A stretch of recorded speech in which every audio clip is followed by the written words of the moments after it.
할렐루야. 귀한 예배 오신 여러분 진심으로 환영하고 축복합니다. 또 부득이해서 영상으로 예배하시는 분들도 환영하고 축복합니다.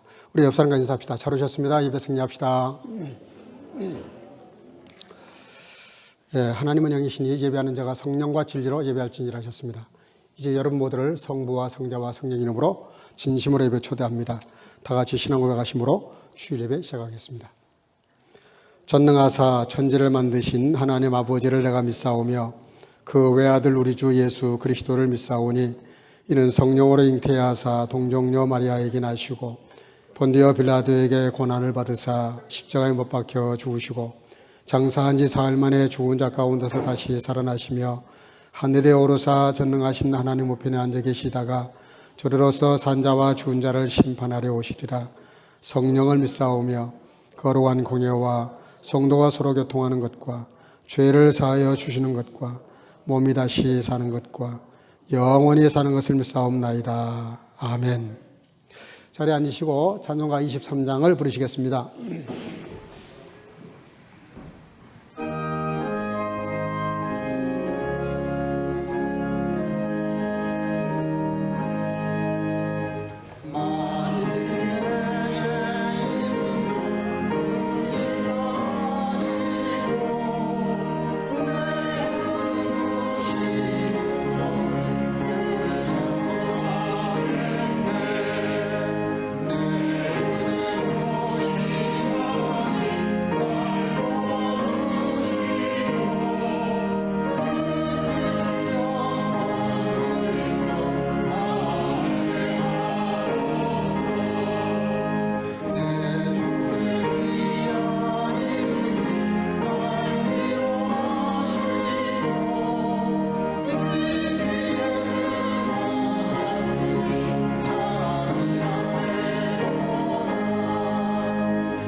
한성택 장로님 우리를 대표해서 기도하시겠습니다. 다 같이 기도하시겠습니다. 처음과 나중 되시며 만물의 근원 되시는 하나님 아버지, 거룩한 주의 날에 예배를 드릴 수 있게 불러주시며 감사를 드립니다. 우리 예배와 기도 찬양 받아주시고 영광을 받으시옵소서. 사순절을 지나면서 주님이 가신 십자가의 길을 생각해봅니다. 우리 인생에 행이시며 사도이신 주님을 중심으로 모시고 세상에 즐기던 것, 사랑하는 것 주님 앞에 내려놓고 사장 목사님 선포하신 말씀을 통해 우리를 깨우쳐 주시고 말씀도 성하게 하옵소서. 우리는 연약한 주의 말씀을 능력이 있으셔서 우리로 주의 은혜로 강하게 하셔서 한 걸음 한 걸음 주의 거절을 나아가게 하시고 우리가 살고 있는 이 세상의 빛과 소금으로 살게 하옵소서. 국가를 위해 기도하니 4월 총선을 아버지께서 주장해 주시옵소서. 주일학교와 분단의 봉사부, 선교부 각 지체들을 축복하셔서 선교대회의 도움을 이루어주시고 욕심이 연약한 지체들 삶에 힘든 지체들에게 주의 능력으로 우리께 주옵소서. 우크라이나 전쟁과 이스라엘 전쟁도 하나님의 능력으로 통치시켜 주시옵기를 기도합니다. 우리를 모든 말씀을 우리를 구원하시기 예수 그리스도의 이름으로 기도합니다. 아멘.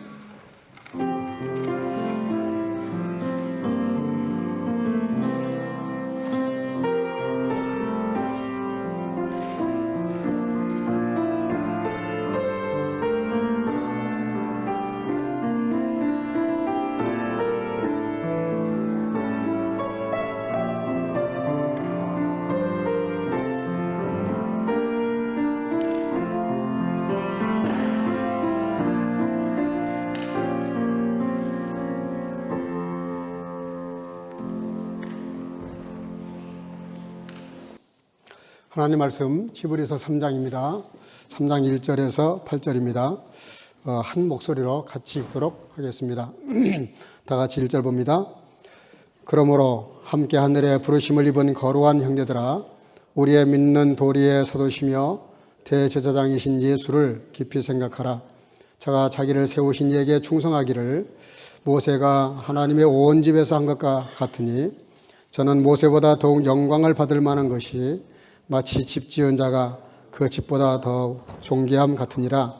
집마다 지은 이가 있으니 만물을 지으신 이는 하나님이시라.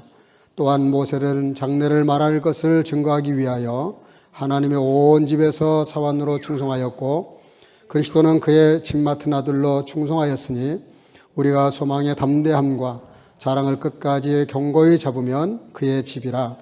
그러므로 성령이 이르신 바와 같이 오늘날 너희가 그의 음성을 듣거든 노하심을 격동하여 광야에서 시험하던 때와 같이 너희 마음을 강팍해 하지 말라. 아멘.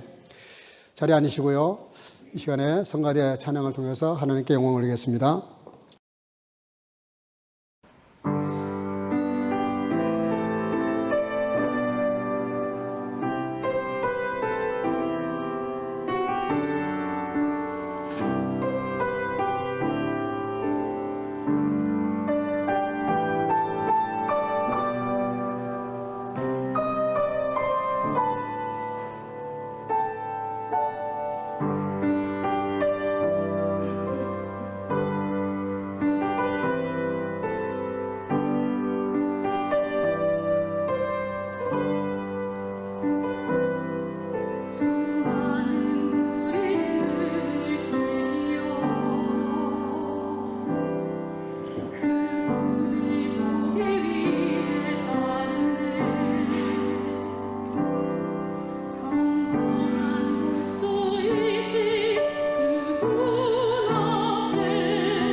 2021년 8월 24일자 매일 경제신문에 난 기사입니다. 그 메가더의 마음을 움직인 한국 병사라는 제목의 글인데요. 한국 전쟁이 발발한 1950년 6월 25일이죠. 근데 29일, 4일 지나서 미 극동 사령부 최고 사령관이었던 메가더 장군이 전쟁이 발발한 지 4일 만에 한강 방어선을 이렇게 실차를 하게 되었다고 합니다. 그 시차를 하다가 한 병사가 다 철수해버린 상황인데 그 한 방어 초소에서 이렇게 보초를 서고 있는 거예요. 그 모습이 너무 이상적이었어요. 다 지금 철수해버리고 아무도 없는데 혼자 거기서 방어선에서 보초를 서고 있으니까 보니까 또 나이가 애띤 소년병이었어요. 정식 군인도 아니고. 그래서 그 장군이 다가가서 질문을 합니다. 자네 여기서 뭐 하는가? 그랬더니 네, 초소를 지키고 있습니다. 언제까지 여기 이러고 있을 참인가? 예, 다음 명령이 떨어질 때까지입니다.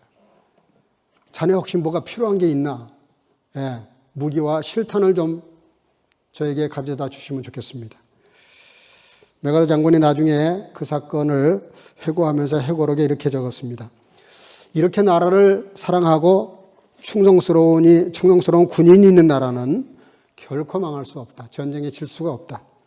이 전쟁은 반드시 이길 것이다. 그렇게 글을 남겼다고 합니다. 왜냐하면 그때 당시에 미국이 또 유엔이 한국전에 참전하는 것에 대해서 굉장히 꺼리고 있었어요. 이게 만에 하나 확전이 되게 되면 세계대전이 될 수 있었기 때문에 남의 나라 전쟁에 끼어든다는 건 쉽지 않는 얘기입니다. 근데 미 정부 정계에서 다 반대를 하는데 메가더 장관이 강력하게 주장을 해요. 그 주장하게 된 동기가 뭐냐면 바로 이 소년병, 이 한 사람이 가지고 있는 그 정신, 다 철수해버린 상황에서 자기 위치를 떠나지 않고 목숨 걸고 그 자리를 지키고 있는 걸 보고 너무 감동을 받은 거죠. 이런 군인인 나라가 어떻게 망할 수 있냐. 그래서 결국은 6.25 때 그 전쟁을 물론 절반의 승리지만 결국은 승리하게 되는 그런 승리를 가져오게 된 것이죠. 마태복음 25장에 보면 두 가지 비유가 나옵니다. 그 열처녀 비유 그리고 달란트 비유가 나오는데 열처녀 비유는 예수님 재림할 때 언제 오실 거냐 시간에 대한 얘기입니다. 근데 달란트 비유는 그 달란트를 받은 사람의 삶의 태도, 삶의 자세를 다루고 있습니다. 그러면서 작은 일에 충성된 자, 작은 일에. 사실 이 소년이 초소를 지키고 있었던 것은 어떻게 보면 작은 일이에요. 작은 일인데 이 작은 충성스러운 그 자세 하나가 나라를 구한 거잖아요. 결론적으로 말하면 나라를 구한 것이 물론 메가더 장군이 유엔군을 끌어들여서 전쟁한 것도 있지만 그거를 하게끔 만든 사람이 누굽니까? 이 어린 소년병이거든요. 어떻게 보면 어린 소년이 사실은 나라를 구한 겁니다. 그래서 우리가 하나님의 나라 일을 할 때 크다 작다 이건 세상 관점이고요. 하나님의 나라에서는 크고 작은 게 없습니다. 다 큰 일이에요. 다 중요한 일입니다. 그러면서 달란트 비유에서 하고 싶은 말씀이 뭐예요? 주님이 왜 이 달란트 비유를 말씀하셨을까요? 초점은 하나님의 나라입니다. 하나님의 나라는 마치 이렇다 하고 달란트 비유를 말씀을 하셨어요. 그러면서 뭐라고 말씀하시냐면 그때 천국은 마치 그러셨어요. 그러니까 천국은 마치 이 달란트 비유와 같다. 천국의 성격을 말씀하신 것입니다. 그러면서 뭐라고 말씀하시냐면은 마태복음 25장 15절인데요. 같이 한번 읽어볼까요? 시작. 각각 그 전행대로 한 사람에게는 금 5달란트를, 한 사람에게는 2달란트를, 한 사람에게는 1달란트를 주고 떠났더니 요즘 말로 고쳐 말하면 이렇습니다. 5억, 10억, 15억씩 맡긴 겁니다. 여러분들 그 돈을 맡긴 사람이 5억, 10억, 15억 맡긴다는 게 쉽습니까? 그렇지 않아요. 굉장히 큰 돈입니다. 1달란트가 5억이에요. 지금 돈으로 한 사람은 그렇습니다. 근데 5억, 10억, 15억씩 각각 맡기고 길을 떠났다는 거죠. 무슨 얘기하는 겁니까? 하나님 우리에게 일을 맡기실 때는 신뢰가 바탕이 됐다는 거죠. 5억, 10억, 15억씩 맡길 만큼. 근데 왜 차별을 두셨을까? 은사대로. 이건 많고 적음의 문제가 아니에요. 은사의 문제입니다. 노래 잘하는 분들은 성가대로, 가르침을 잘하는 사람들은 교사로, 영상을 잘 찍는 분들은 또 이렇게 영상팀으로 여러 모습으로 섬기는데 그 뭐 크고 작고 중요하고 덜 중요하고가 없어요. 똑같이 중요해요. 무슨 얘기냐면 하나님이 그만큼 은사대로 신뢰하고 맡겼다는 거죠. 근데 놀라운 게 뭐냐면 이 사람들에 대한 평가예요. 평가. 여기 이 칭찬한 내용을 보면은 얼마를 남겼다는 액수의 문제가 아닙니다. 뭐라고 말씀하시냐면은 그 주인이 이르되 잘하였도다. 따라합시다. 착하고 충성된 종아.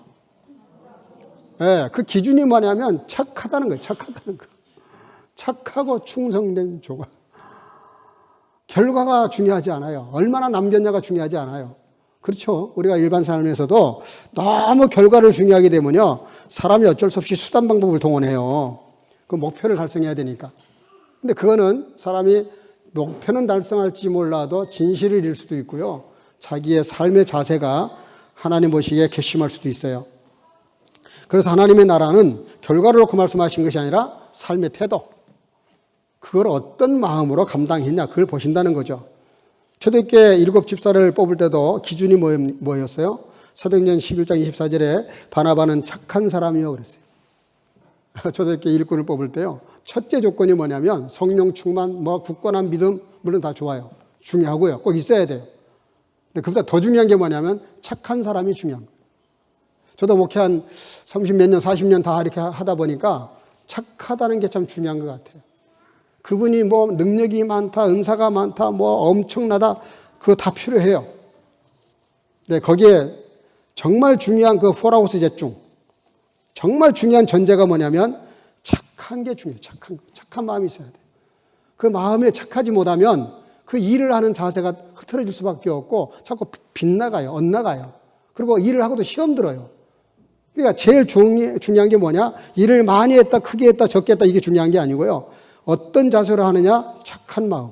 그 다음이 성령과 믿음이 충만한 사람이라. 그랬더니 이에 큰 무리가 죽게 더하더라. 죽게 더했다는 거예요. 정말 일 잘하는 사람은 내 사람으로 만들지 않아요.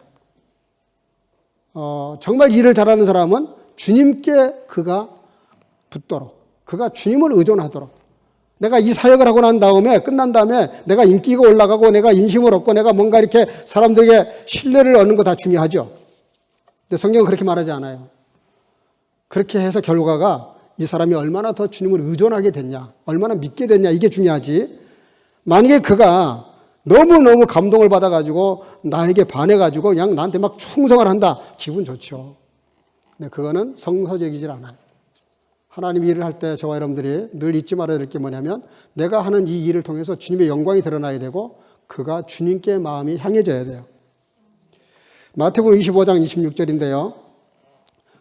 한번 같이 읽어볼까요? 다 같이 시작. 그 주인이 대답하여 이르되 악하고 게으른 종아, 나는 심지 않은 데서 거두고 해치지 않는 데서 모으는 줄로 내가 알았느냐. 이게 무슨 얘기냐면요, 5억을 맡겼어요. 5억, 한 달란트. 근데 이 사람은 그냥 그대로 묻어놨다가 다시 갖다 내놨어요. 그래도 이 양반 대단한 양반이에요. 왜냐하면 본전은 안 까먹었잖아. 그대로 본전 갖다 놓는 게 쉽지 않아요. 잘못하면 그거 다 까먹죠. 실패해서 다 망하죠. 근데 본전을 갖다 놨는데 주님의 대답이 좀 예상 외예요. 그 주인이 대답하되 이르되 악하고 게으르다. 게으르다는 말은 조금 이해가 돼요. 왜냐하면 그대로 묻어놨으니까. 그걸 가지고 뭘 좀 해보지 말이야. 그러면 묻어놓습니까? 우리가 받은 은사가 있는데 사용하지 않으면 게으른 거예요. 근데 악하다는 말은 조금 이해가 안 돼요. 본전을 잘라먹었다면 악하죠. 근데 본전은 그대로 갖다 왔는데. 근데 왜 악하다 그랬을까? 자세히 들여다보니까 그 본전을 까먹었다 안 까먹었다 돈에 있는 게 아니고요, 그 한 달란트 가져온 사람의 자세에 문제가 있습니다. 그게 뭐냐면 그 주인에 대해서 뭐라고 말하냐면 당신은 심지 않는 데서 거두고 해치지 않는 데서 모으는 줄을 내가 알았다. 그러니까 자기가 지금 아무것도 하지 않는 그 탓을 주인에게 지금 돌리는 겁니다. 당신이 그런 사람이니까 내가 하지 않았다, 이런 거예요. 여러분, 자기에게 5억 맡긴 게 지금 작은 겁니까? 저라도 아무한테 5억 맡기지 않습니다. 근데 5억이나 맡겨줬는데 주인을 어떻게 이해하고 있냐면은 완전히 그 편견이 있어요. 저도 가끔 일하다 보면 사람에게 편견이 있거든요. 평소에 어떻게 했느냐에 따라서 저 사람이 그러지 않을까 그런 의심도 하게 되고 걱정도 하죠. 사람이 편견이 없을 수는 없어요. 근데 이 친구는 너무 지나쳐요. 주인을 아주 악한 사람으로 지금 만들고 있잖아요. 나쁜 사람으로 만들잖아요. 불로소득하는 사람이고 아무 대가 없이 돈을 어마어마하게 거머쥔 사람으로 그렇게 주인에게 자기의 게으른 것을 탓하는 것, 남에게 탓을 하는 것, 핑계대는 것, 주님은 그것을 굉장히 나쁘게 보셨어요. 그래서 가지고 있는 것도 뺏어서 더 많은 사람에게 줄 뿐만 아니라 슬피 울고 밖에서 후회할 것이다. 그렇게 정리해버리고 맙니다. 원래 충성이라는 단어, 이 가운데, 이 충자는요, 가운데 중자에 마음 심자가 있습니다. 그러니까 충성이라는 그 뜻이 뭡니까? 마음 중심으로, 진심으로 이런 뜻이죠. 진심으로 뭔가를 하는 거예요. 말과 행동이 같아야 된다 그런 뜻인데 원래 그 성경에는 충성이라는 단어가 사실 없어요. 이걸 번역하시는 분들이 아시아적 그런 관점에서 이렇게 번역을 한 겁니다. 그래서 여기서 공부하고 들어가신 분 중에 바울의 도 사상에 대해서 논문을 써가지고 박사학위 받은 분이 계시는데 그분이 이런 부분을 잘 헤아려서 정리를 했어요. 아시아의 문화와 정서를 가지고 성경을 대하다 보니까 거기에 맞게 의역을 좀 한 거죠. 원래 충성이라는 단어가 페이스풀이라는 말을 쓰는데 피스토스라는 말을 씁니다. 헬라어 언어의 피스토스. 이 피스토스라는 게 뭐냐면 믿을만하다, 신실하다, 신뢰할 만하다 그런 뜻입니다. 그러니까 정말 믿고 뭔가를 맡길 수 있는 사람, 신임할 수 있는 사람, 그걸 충성이라고 성경은 번역했어요. 우리 충성 그러면 그 단어 자체가 뭔가 열심히 해가지고 피를 쏟고 땀을 쏟아서 몸이 부스러지게 뭔가를 하는 것이 충성으로 우리는 보통 이해하거든요. 아시아 쪽에서는. 근데 성경은 그렇게 말하지 않아요. 그건 그 다음에 문제입니다. 일을 많이 하고 안 하고는 그 다음에 문제고요. 더 중요한 게 뭐냐면 어떤 자세냐 하는 건데 정말 내가 믿을 만한, 상대방이 신뢰할 만한, 믿고 그냥 다 맡겨버릴 수 있는 그런 상태를 충성이라고 성경은 기록했어요. 미 서부 해안지구의 총사령관으로 발령을 받게 된 분이 한 분 있었는데 이분이 하워드 장군이라는 분입니다. 이제 너무 좋은 자리로 이렇게 미국 해안 전 지역을 책임지는 총사령관으로 영전한다니까는 깜짝 파티를 준비했답니다. 환송 파티를. 나중에 대통령까지도 축전을 보내주고 정치계의 거물들이 많이 초대가 됐어요. 그리고 스타들이 많이 별을 다 모으면 막 수십 개야. 그러니까 이 자리가 어마어마한 자리였습니다. 그리고 맨 마지막에 이제 이 친구한테 그 수요일 날 파티가 있으니 참석해달라 맨 마지막에 통보를 했어요. 그랬더니 의외로 이 친구가 사양을 합니다. 완곡한 마음으로 거절을 해요. 아니, 그 무슨 소리야. 지금 자네 이거 몰라. 이게 얼마나 큰 문제인데 이게 지금 많이 취소가 되면, 여기 지금 모든 정치계 거물들, 별 막 3개, 4개짜리들이 다 오는 판인데 자네가 이거 안 하면 욕먹어, 이 사람아. 큰일 날 사람이. 그러면서 도대체 그 이유가 뭔가? 그랬더니 이분이 의외의 말을 합니다. 자기가 처음 예수님을 영접했을 때, 그날이 아마 수요일 날이었던가 봐. 예배 참석했다가 은혜를 받고 결단을 했어요. 거듭났어요. 예수를 믿게 됐어요. 그때 이분이 하나님 앞에 서야 그랬어요. 내가 어떤 경우라도 주일을 말 것도 없지만 수요일을 받지 않겠다. 그렇게 결단을 했다는 거예요. 근데 그 파티 날이 하필이면 수요일 예배 시간하고 딱 맞는 거예요. 이분한테도 엄청난 갈등이 있었겠죠. 한 번쯤 빠지면 어떨까? 근데 이분은 뭐라고 대답했냐면 그분들보다 더 중요한 분하고 약속이 있어서 갈 수 없다네. 이야기를 했더니 솔직히 그게 누군데 하니까 설명을 이렇게 한 거예요. 놀랍지 않아요? 그래서 할 수 없이 그 다음 날로 파티를 하러 늦췄답니다. 많은 분들이 그 친구의 그런 태도에 대해서 건방지다, 거만하다, 한 분도 그런 사람이 없고 오히려 더 존경하고 그의 신앙에 대해서 정말 이분은 진실한, 독실한 기독교인이 맞다. 그렇게 인정을 하고 더 존경을 받아서 나중에 더 많은 사람들이 주님께 돌아왔다고 하는 그런 기록이 있습니다. 그래서 에베소서 6장 6절 7절인데요. 한번 읽어볼까요? 같이? 다 같이 시작. 눈가림만 하여 사람을 기쁘게 하는 자처럼 하지 말고 그리스도의 종들처럼 마음으로 하나님의 뜻을 행하여 단 마음으로 섬기기를 주께 하듯 하고 사람들에게 하듯 하지 말라. 아멘. 이게 단 마음, 단순한 한 마음을 가지라는 거예요. 한 마음. 이게 충성이라는 게 뭐냐면 상대방을 헷갈리게 두 마음을 품지 말라는 거죠. 정말 상대방이 눈가림만 해가지고 볼 때는 하는 척 하다가 안 보면 딴 이게 아니고 보든 안 보든 그냥 자기 진심을 가지고 하나님에게 하듯. 그러면서 오늘 이 5달란트, 2달란트 남긴 사람들에 대한 칭찬이 뭐냐? 착하고 충성된 종아 그랬어요. 최고의 상이었습니다. 저와 여러분들이 주님께로부터 사람들은 뭐라고 말하든 물론 그것도 우리가 신경 써야 되는 게 이게 덕의 문제니까 신경 써야 돼요. 근데 진짜 중요한 게 뭐냐면 주님이 나를 뭐라 그러실까? 나를 착하고 충성되다 그럴까? 악하고 게으르다 그러실까? 여기 착하다는 말, 아가도스라는 말인데요. 이게 형용사와 실명사 두 가지로 써요. 형용사로 쓰게 되면 아주 탁월한 선한 걸 말해요. 근데 실명사로 쓰게 되면 인격의 탁월성을 말해요. 그러니까 사람 됨됨이를 말하는 거죠. 그리고 그 정신이 정말 착하다는 거죠. 인격적으로 착하다는 거예요. 근데 그 1달란트 받았던 사람이 책망을 받았을 때 악하다고 그랬는데 악하다는 말이 포네로스라는 말인데요. 병든 인격 그런 뜻입니다. 병든 정신. 그 생각이 병들어 있다는 거예요. 그것이 주님 보시기에는 그 종이 병들었다 그렇게 본 겁니다. 오늘 말씀 가운데서 이 달란트 비유를 통해서 우리가 충성이 뭔지를 좀 살펴봤는데요. 엘리에셀을 보면 또 알 수 있어요. 이 엘리에셀이 누구죠? 창세기 15장 2절에 나오는데요. 제가 그냥 읽을게요. 아브라함이 가로되 주 여호와여 내가 주 여호와여 무엇을 내게 주시려나이까? 나는 무자하오니 나의 상속자는 이 다메섹 엘리에셀이니이다. 지금 아브라함이 한 소리입니다. 아브라함이 후손에 대해서 뭐라고 말하냐면 자기 집에 집사로 충성하고 있는 엘리에셀이 나의 상속자가 될 것이다. 후계자가 될 것이다. 그런 이야기를 했어요. 얼마나 이분이 나이 드신 분인데 얼마나 그 아브라함에게 신실하게 했는지 자기에게 자식이 설령 있다 할지라도 아니고 이 사람에게 자기 대를 이어가게 하고 상속을 하겠다. 그런 말을 합니다. 또 충성하면 우리가 빼놓을 수 없는 사람이 요셉이죠.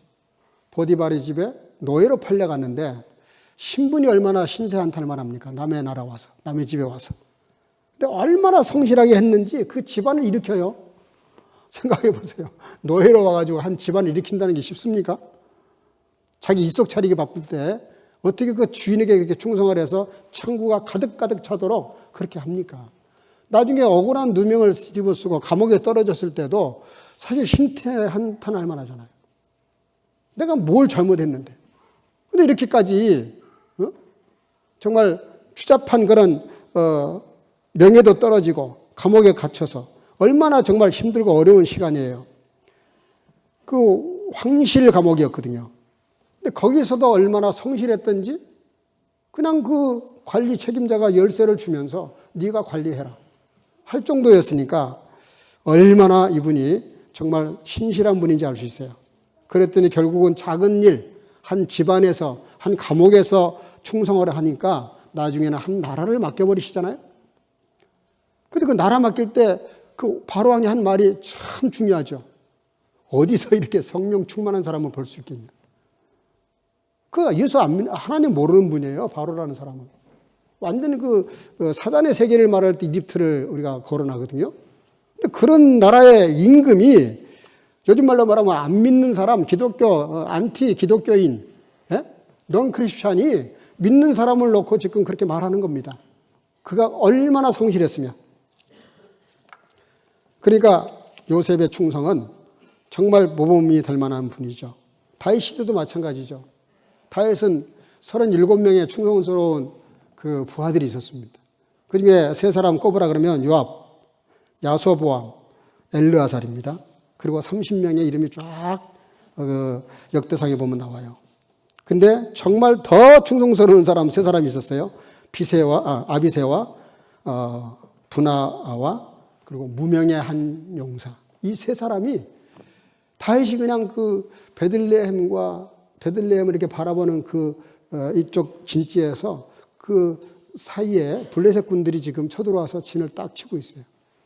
근데 어렸을 때 그 물가에 놀면서 떠먹었던 그 우물이 생각나서 저 베들레헴에 내가 어렸을 때 퍼마셨던 물이 있는데 그가 한마디 푸념을 한 겁니다. 근데 그걸 듣고 있던 이 세 사람이 갑자기 사라졌어요. 잠시 후에 나타나는데 정말 베들레헴에 가서 그 물을 떠왔어요. 다윗이 너무 충격을 받아가지고 감동이 넘쳐서 충격이죠. 뭐라 그래요? 이건 물이 아니라 피다. 저들의 피다. 결국은 하나님의 제단에 그걸 부어서 바칩니다. 무슨 뜻이죠? 저들이 하는 행동은 나를 놓고 한 거지만 내가 아니라 하나님께 충성한 거다라고 본 거예요. 그래서 그들의 충성심을 하나님께 연결시켜서 승화시켜 줬어요. 그래서 고린도전서 4장 2절에 한번 따라합시다. 맡은 자들에게 구할 것은 충성이니라. 여기 충성은 신실함이에요. 우리가 뭔가를 맡았으면 신실함으로 해야 돼요. 정말 신뢰가 가도록, 정말 하나님이 나를 신뢰하실 수 있도록.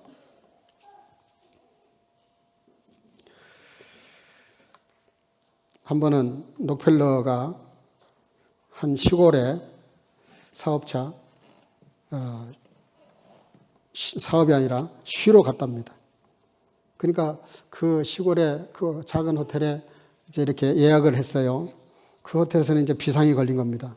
아이고, 이 세계적인 재벌이 우리 호텔에 온다니 이게 보통 긴장이 아니죠. 그래서 정말 그 잘생긴 남자 청년 하나를 뽑았어요.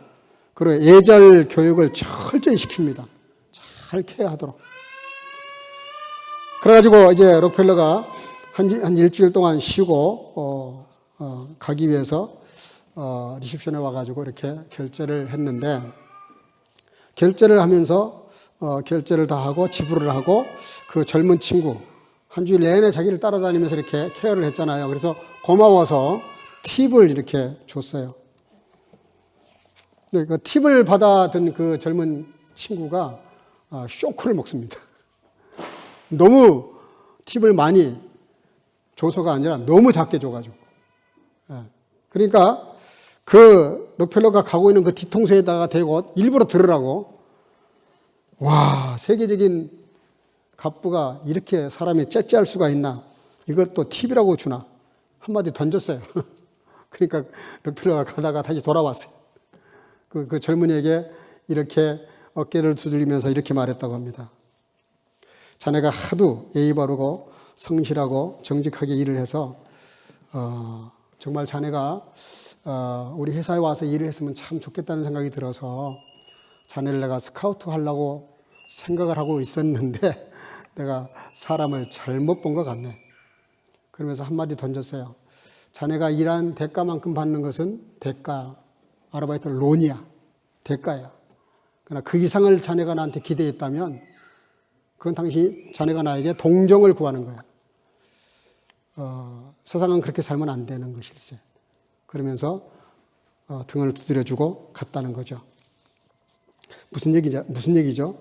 진정한 그 신실함, 충성이라는 거는 그 이상의 것을 기대하지 않는 거예요. 정당한, 내가 하나님 앞에 정당하게 말씀으로 살아서 더 정직하게 살고 더 성실하게 더 부지런히 살아서 그 대가를 받는 것도 그게 엄청난 감사죠. 우리는 예수를 믿으면 뭔가 뻥튀기 하려고 그래, 자꾸 축복을. 그렇지 않습니다, 여러분들. 예수 안 믿는 사람들보다 우리가 더 부지런해야 되고요. 더 정말 코피 터지게 공부해야 되고요. 더 열심히 일해야 돼요. 그렇다고 해서 뭔가 기적이 나타나가지고 불러서도 그거 아닙니다, 믿는 사람들은. 오히려 더 많이 수고하고도 마음을 이렇게 낮출 필요가 있어요. 기독교는 절대로 기적의 종교지만 대가 없는 기적을 바라는 것은 그거야말로 잘못된 신앙이에요. 그게 아니에요. 바른 신앙은 그게 아니에요. 오늘 본문 말씀은 진정한 충성이 뭔지를 그래서 말씀하고 있는 내용인데요. 여기 오늘 본문에 보니까 충성이라는 단어가 4번이나 나옵니다. 8절까지 4번이나 나오는데 두 사람의 이야기를 해요. 모세와 예수님. 사실 예수님은 비교의 대상이 아니죠. 그런데 굳이 본문 기자는 예수님을 이렇게 끌어들여서 충성이 뭔지에 대해서 말씀을 하십니다. 여러분, 모세 그러면 이스라엘 사람들이 최고로 존경하는 분입니다. 그도 그럴 만한 것이 초강대국 이집트로부터 자기 백성들을 이렇게 해방을 시켰잖아요. 어떤 인물이 그렇게 할 수 있겠어요? 정치적으로, 종교적으로 정말 추앙받는 인물이에요. 10가지 재앙도 그렇고요. 그 아무 어떤 풀 한 폭이 없는 광야에 200만이 넘는 인구들을 끌고 가나안 땅을 향해서 출발해서 밤에는 불기둥, 낮에는 구름기둥, 만나와 메추라기, 또 뭐 홍해를 그냥 갈라서 맨땅 건너듯이 얼마나 많은 기적이 나요. 목마르다 그러니까 반석을 쳐서 막 물이 솟아나고, 이게 하나하나가 정말 신비로운 존재죠. 모세하면. 근데 하나님이 모세를 얼만큼이나 사랑하셨냐면 민수기 12장 7절인데요. 한번 볼까요? 민수기 12장 7절 다 같이 시작. 내 종 모세와는 그렇지 아니하니 그는 나의 온 집에 충성됨이라. 이게 무슨 말 끝에 나온 거냐면요. 하나님이 이런 말씀하시면 사실 안 돼요. 왜냐하면 지금 모세가 구스라고 하는 한 여인을 취했거든요. 당시 이스라엘 백성들의 민족적인 감정을 건드리는 문제예요. 구스 여인이요. 그리고 윤리도덕적으로도 문제가 있어요. 근데 그걸 취한 거예요. 그러니까 많은 사람들이 비난을 하고 공격을 하고 심지어 누나, 형님까지도 나서서 문제 제기를 합니다. 그때 하나님이 지금 모세에게 변호하시는 거예요. 변호. 뭐라 그러시냐면 내 종 모세는 그렇지 아니하니 그는 나의 온 집에 충성됨이라. 다른 성경에는 그는 다른 사람들은 다 간접 대화를 하지만 나는 그와 직접 대화하는 관계다. 그렇게까지 모세를 지켜 세우셨어요. 그러면서 모세를 뭐라고 말하냐면은 하나님의 온 집에서 충성했다. 근데 단서가 하나 딱 붙었어요. 그게 뭐냐면 따라합시다. 종으로. 오늘 우리가 진정한 충성이 뭔지를 좀 말하려고 그러는데요. 결론적으로. 모세가 그렇게 대단한 인물이긴 하지만 그는 종으로 그 일을 했다는 거예요. 종으로. 근데 예수님은 어떻게 일하셨냐? 하나님의 집에서 아들로서 충성했다 그렇게 말해요. 비교를 하십니다. 모세와 예수님을 비교를 하세요. 똑같은 집인데 그 집에서 충성을 했는데 모세는 종으로 했고 예수님은 아들로서 충성했다. 그러면서 본문 1절에 뭐라 그래요? 예수를 깊이 생각해라. 예수를 깊이 생각하라는 게 뭡니까? 그분이 하신 일을 생각하라는 거예요. 우리가 하나님을 섬기고 믿음 생활을 하고 또 신앙으로 살아가는 동안에 잊지 말아야 될 게 뭐냐면 예수님을 깊이 생각해 보라는 거예요. 도대체 그분이 어떻게 살았는지. 히브리서에는 예수님을 계속 수십 번 강조합니다. 대제사장이라는 거예요. 예수님은. 그걸 라틴어에서는 폰티펙스라는 말을 쓰는데요. 이 폰티펙스라는 말이 무슨 뜻이냐면 다리를 놔주는 사람이에요. 다리를. 이쪽에서 저쪽으로 건너가야 했는데 건너갈 방법이 없네. 그때 이걸 건너가도록 다리를 놔주는 사람이 대제사장이라는 뜻입니다. 라틴어에는 그렇게 표현하고 있어요. 무슨 얘기입니까? 저와 여러분들이 아담 하와의 범죄 이후로 우리 스스로 지은 죄 때문에 하나님과 우리 사이가 너무 벌어졌어요. 너무 벌어져가지고 이 사이를 연결해 줄 만한 다리는 이 세상에 아무것도 없어요. 그 어떤 것도 없어요.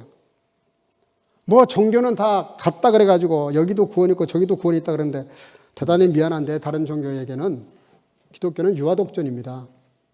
하나밖에 없는 거예요. 하나님 나라 연결되는 거는 기독교밖에 없어요. 뭐 불교니 천주교니 어떤 다른 모든 정파에서 다른 유교나 뭐 이런 데서 거기도 구원이 있다 그렇게 말하는데 절대로 구원이 없습니다.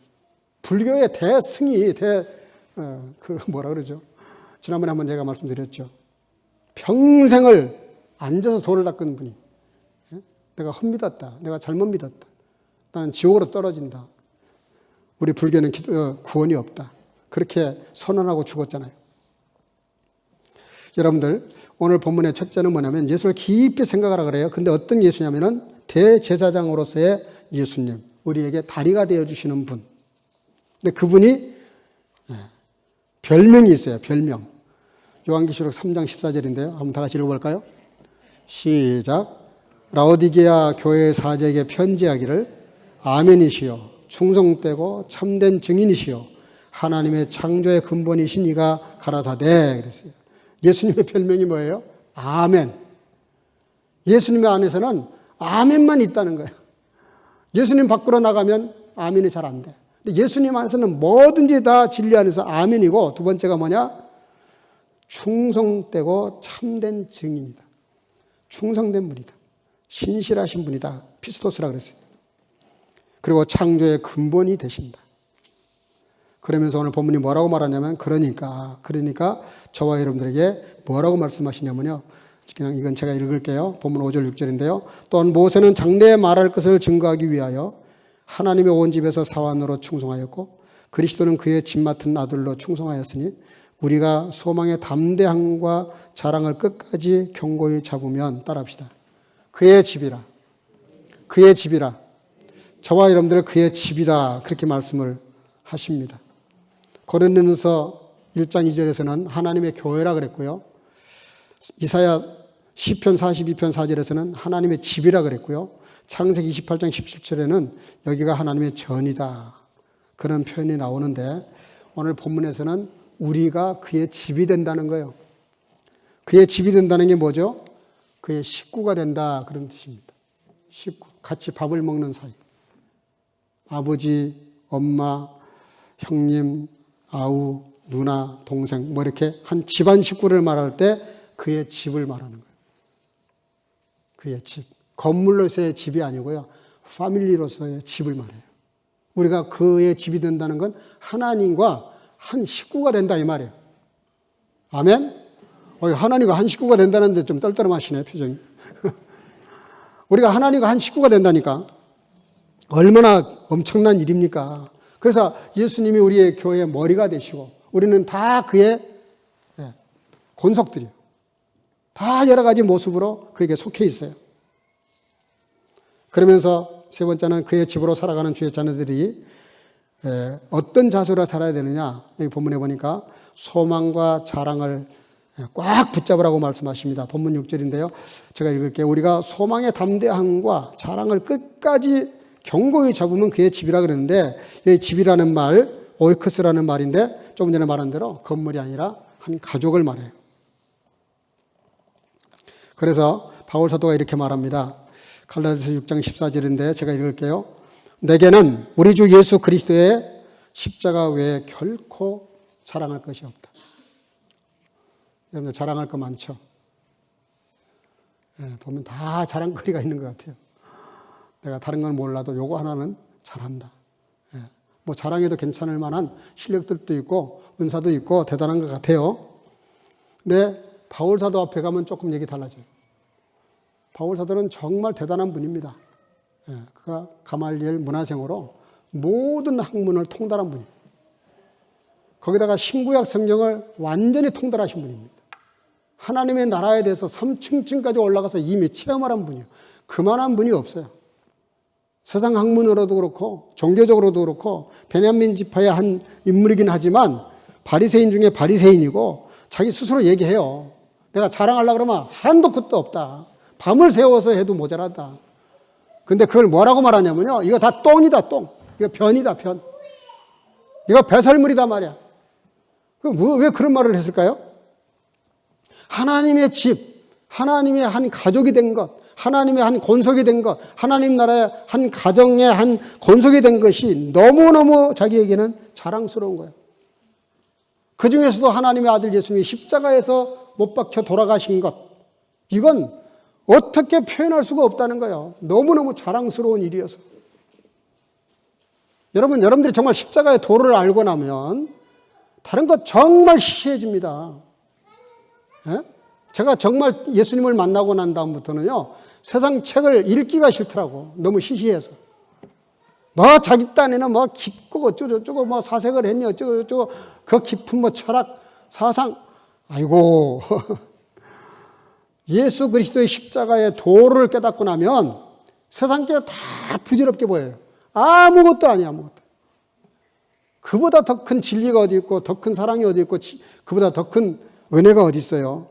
바울 사도가 그거를 알았기 때문에 나는 예수 그리스도 외에는 여기 압솔루트예요 압솔루트. 결코 절대로 다른 것 자랑할 게 없다.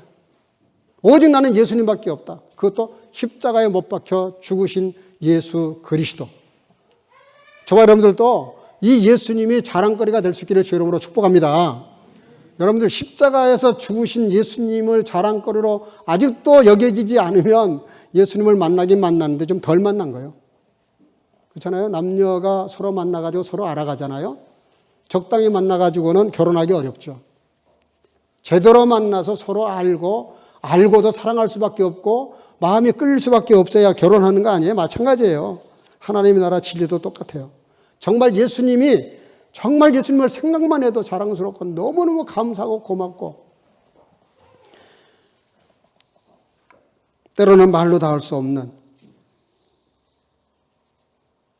그래서 오늘 뭐라고 말씀하시냐면요. 본문 7절 8절인데 한번 읽어보겠습니다. 다 같이 시작. 그러므로 성령이 이르신 바와 같이 오늘날 너희가 그의 음성을 듣거든 노하심을 격동하여 광야에서 시험하던 때와 같이 너희 마음을 강팍해 하지 말라. 왜 마음이 강팍해지고 왜 하나님을 거역했을까요? 진짜 하나님을 못 만난 거예요. 진짜 하나님의 가치를 모르는 거예요. 그저 떡 먹으면 떡 먹은 것이 감사해서 좋아서, 그저 누가 뭐 아이스 사주면 아이스 사준 게 좋아서, 그 정도 가지고는 그 사람을 모르는 거죠. 정말 하나님을 아는 것도 마찬가지예요. 하나님이 주신 그 어떤 것들 때문에 우리가 현혹되면 주님을 놓쳐요. 우리가 예수 잘 믿으면요, 병든 사람이 낫고, 안 되던 사업도 잘 되고, 안 되던 공부도 잘 되고, 뭐든지 길이 쫙쫙쫙 이렇게 열리게 돼 있어요. 근데 그거는 정말 따라오는 복입니다. 그건 따라와도 고맙고 안 따라와도 그만이에요. 근데 정말 우리에게 자랑이 뭐예요? 예수 그리스도. 나를 위해서 십자가에서 죽으신 예수 그리스도. 그보다 더 중요한 게 사실 어디 있어요? 한번 생각을 해봐 가만히. 누군가가 나 때문에 죽었다니까. 또 비참하게 십자가에서. 어쩌다 죽은 게 아니에요. 계획적으로 오랜 시간을 계획을 해서 그때가 딱 되니까 예수님이 오셔서 죽으셨어요. 그 주님을 우리가 만나고 나면 다른 건 정말 아무것도 아니에요. 그럼에도 불구하고 마음을 강팍해 하면 어떻게 용서가 되겠어요? 그렇잖아요? 나 때문에 죽으셨는데 그분을 우리가 만약에 배신한다 그러면 어떻게 우리가 주님으로부터 용서를 받냐고. 그래서 히브리서 6장에 가서 보면 한 번 비침을 얻고 그 은혜를 체험했음에도 불구하고 딴짓하면 어떻게 그 죄를 또 용서받겠냐라고 반문하잖아요. 마지막으로 하나만 더 읽고 끝내겠습니다. 계시록 2장 10절 다 같이 시작. 내가 죽도록 충성하라. 그리하면 내가 생명의 멸류관을 너에게 주리라. 한 번 더 다시 시작. 내가 죽도록 충성하라. 그리하면 내가 생명의 멸류관을 내게 주리라. 아멘. 죽도록. 이 말씀 준비하는 가운데 되게 부담이 되더라고요. 죽도록은커녕 땀도 흘리기 싫은데 무슨 죽도록 충성하겠어요. 근데 여러분들 왜 우리가 죽도록 충성하라고 말씀하시냐면은 그만큼 가치가 있다는 거예요. 우리가 정말 주님을 신뢰하고 주님 말씀대로 정말 나의 모든 걸 다 동원해서 주님께 신실하게 성실하게 충성할 만큼 그만큼 가치가 있다는 거죠. 내 목숨을 걸 만큼 나의 삶을 오송두리째 올인할 만큼 그렇게 충성할 수 있는 그분이 계신다는 게 얼마나 감사한 일이에요. 인생을 살면서 삶의 목표가 없고 이유가 없다면 그 사람처럼 정말 맥빠진 인생이 없거든요. 근데 정말 주님 때문에 이 일을 안 할 수가 없고 누가 무슨 소리를 해도 이 일을 정말 내가 뜨거운 마음으로 내가 생명까지 바쳐서라도 내 삶을 올인해서라도 이 일을 하겠다. 성령의 그런 감동이 있어서 그런 목표를 가지고 일할 수 있다면은 여기 결론이 뭐예요? 그리하면 네가 생명의 멸류관을 너에게 주겠다. 생명의 면류관. 영원히 살 수 있는 길, 영원한 것을 말하는 거죠. 사랑하는 성도 가족 여러분들, 우리 저와 여러분들이 이렇게 하나님의 집에서 종처럼, 사환처럼 일하지 말고요, 아들처럼, 딸처럼, 친부모님에게 충성하듯이 그런 신실한 마음으로 충성해서 생명의 멸류관을 받아 쓰는 저와 여러분들 되시기를 주의 이름으로 축복합니다. 다 같이 기도하겠습니다. 이 시간에 한번 우리 통성으로 기도하겠습니다. 들은 말씀을 가지고요, 다른 거 하지 마시고 들은 말씀을 가지고 하나님, 나도 정말 충성스러운 신실한 자가 되기를 원합니다. 주님 앞에 주님이 나를 위해서 생명을 주셨고 십자가에서 살찌고 피를 쏟으셨는데 그 주님 앞에 내가 무슨 다른 얘기를 할 수 있겠습니까? 하나님, 저도 그 은혜에 억만문지일이라도 반응하는 삶을 살기를 원합니다. 아버지 하나님, 나에게 정말 충성스러운 마음, 신실한 마음을 달라고, 그래서 정말 죽기까지 나의 삶을 올인해서라도 내가 하는 모든 사업과 학문과 모든 일들이 초점이 여기에 맞춰놓고 그 일들을 할 수 있는 삶이 될 수 있게 해달라고 뜨거운 마음으로 한번 통성으로 기도할 때 큰 소리 내지 않아도 괜찮아요. 그러나 아예 입을 다물지 마시고요, 작은 소리라도 내셔서 고백하시기를 바랍니다. 뜨거운 마음으로 기도하겠습니다. 통성으로 다 같이 기도하겠습니다. 사랑과 은혜가 충만하신 아버지, 은혜를 감사합니다. 하나님의 놀라운 은혜와 사랑을 바랍니다. 아버지 하나님이여, 갚을 수 없고 헤아릴 수 없고 아버지 하나님의 돌려드릴 수 없는 엄청난 큰 사랑을 받은 십자가 고려를 주고 아들로서 충성하게 된 그 예수, 그 주님을 기억하고 오직 충성했고 오직 하나님의 집에서, 아버지의 집에서 그의 집으로 살아가셨던 우리 예수님, 아버지 하나님 모세처럼 사원처럼 그렇게 살지 않게 하시고 정말로 우리가 충성하되 아버지 하나님의 아들로서 충성했던 예수님을 본받아서 하나님의 집에서 그런 하나님의 아들, 딸로서 충성할 수 있는 신실한 마음을 가지고 살아갈 수 있는 우리 모두가 될 수 있도록 인도하셔서 동서유럽의 성교적인 상급을 다 감당하도록 하시고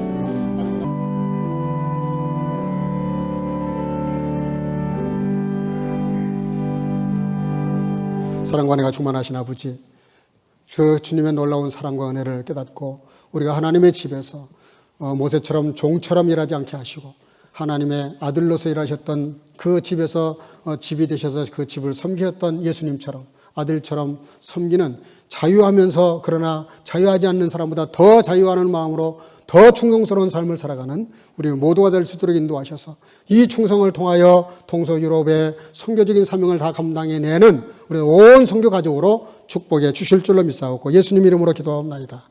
아멘. 말씀을 생각하시면서 347장을 부르겠습니다. 준비하신 예물을 드리겠습니다.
온 천하 만물의 주인이 주님이십니다. 오늘도 그 은혜와 사랑을 깨닫고 감사하는 마음으로 또 모든 것이 주님께로부터 왔음을 고백하는 마음으로 주님이 나를 위해서 십자가에 살짓고 피 쏟아 죽으심을 감사하고 또 그 구원의 은총에 감사해서 11조를 드리고 감사의 예물을 드리고 선교와 구제의 예물을 드리고 또 주일헌금을 드리고 또 아버지 하나님의 온라인으로 예물을 드리는 성도들, 어린 생명들 다 기억하셔서 하나님 저들에게 물질 때문에 어려운 일 당하지 않게 하시고 충만하게 채워주셔서 그렇지 않은 인생보다 더 넘치는 삶을 살아가도록 축복하시고 함께 하시기를 간절히 소원하고 이 예물에 가닿는 곳마다 오병이의 역사로 역사하셔서 하나님의 선교와 구원의 선포가 이루어질 수 있도록 역사하시기를 간절히 소원하고 예수님 이름으로 축복하고 봉헌하며 기도하옵나이다. 아멘. 예, 몇 가지 안내 말씀 좀 드리겠습니다. 예, 저도 그 감기 걸렸다가 수요일 정도에서 다 이렇게 나았습니다. 근데 자꾸 이렇게 헐쩍거리는 게 지금 알러지가 또 너무 심해가지고요. 이 알러지가 보통 심한 게 아닌 것 같습니다. 알러지가 또 이게 감기하고 비슷해가지고 증상이. 그런데 둘 다 조심하시기를 바랍니다. 그 예배 후에는 성도의 교제가 있습니다. 한 번도 빠지지 마시고 다 가셔서 교제의 풍성함을 나누어 주시고 또 우리 청년부는 좀 커피 마시는 좀 갖다 놓으시면 좋겠어요. 그 커피가 너무너무 맛있어 친구들 막 찾는데 없으니까 다들 아쉬워하는 것 같아요. 그리고 커피를 마실 때 거기다가 액수는 상관없어요. 1000주를 넣어도 되고요. 1유를 넣어도 되고 50센트를 넣어도 상관없어요. 어쨌든 선교하신다고 생각하시고 넣으시면 모아서 그렇게 사역에 사용하도록 하겠습니다. 지금 사순절 기간입니다. 말씀 묵상하시면서 주님 고난당하신 길들을 묵상하시면서 시간을 보낼 수 있기를 바랍니다.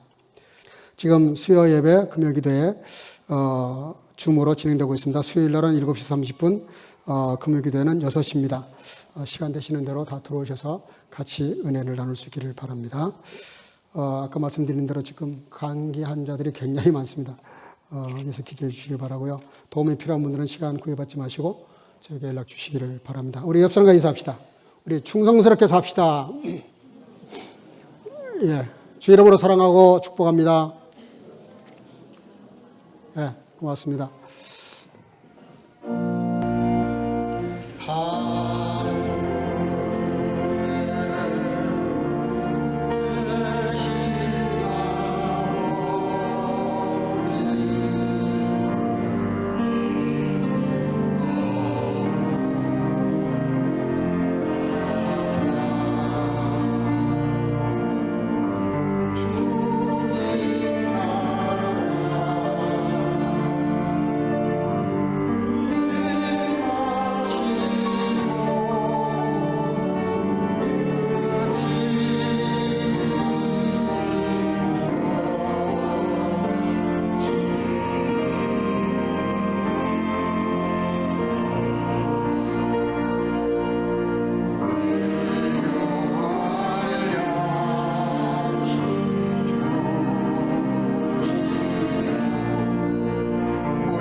자, ich treue bis an dem Tod, so will ich dir die Krone des Lebens geben. Die Gnade unseres Herrn Jesus Christus und die Liebe Gottes und die Gemeinschaft des Heiligen Geistes sei mit euch allen. 아멘. 내가 죽도록 충성하라. 그리하면 너에게 내가 생명의 면류관을 너에게 주리라. 이제는 우리 구주 예수 그리스도의 놀라우신 은혜와 아버지 하나님의 극진하신 사랑하심과 성령의 교통으로 충만케 하시니 하나님의 집에서 모세처럼 종의 마음이 아니라 아들 예수님의 마음을 품고 아들처럼 기쁘고 유쾌하고 즐거운 마음으로 교회를 섬기며 이 땅에서도 자녀로서 당당한 삶을 살아가기를 마음속에 결단하고 돌아가는 여기 모인 주의 자녀들 머리 위에와 선교가족 머리 위에와 영상으로 예배하는 모든 주의 지체들 머리 위에 이제로부터 영원토록 함께 있을지어다. 아멘.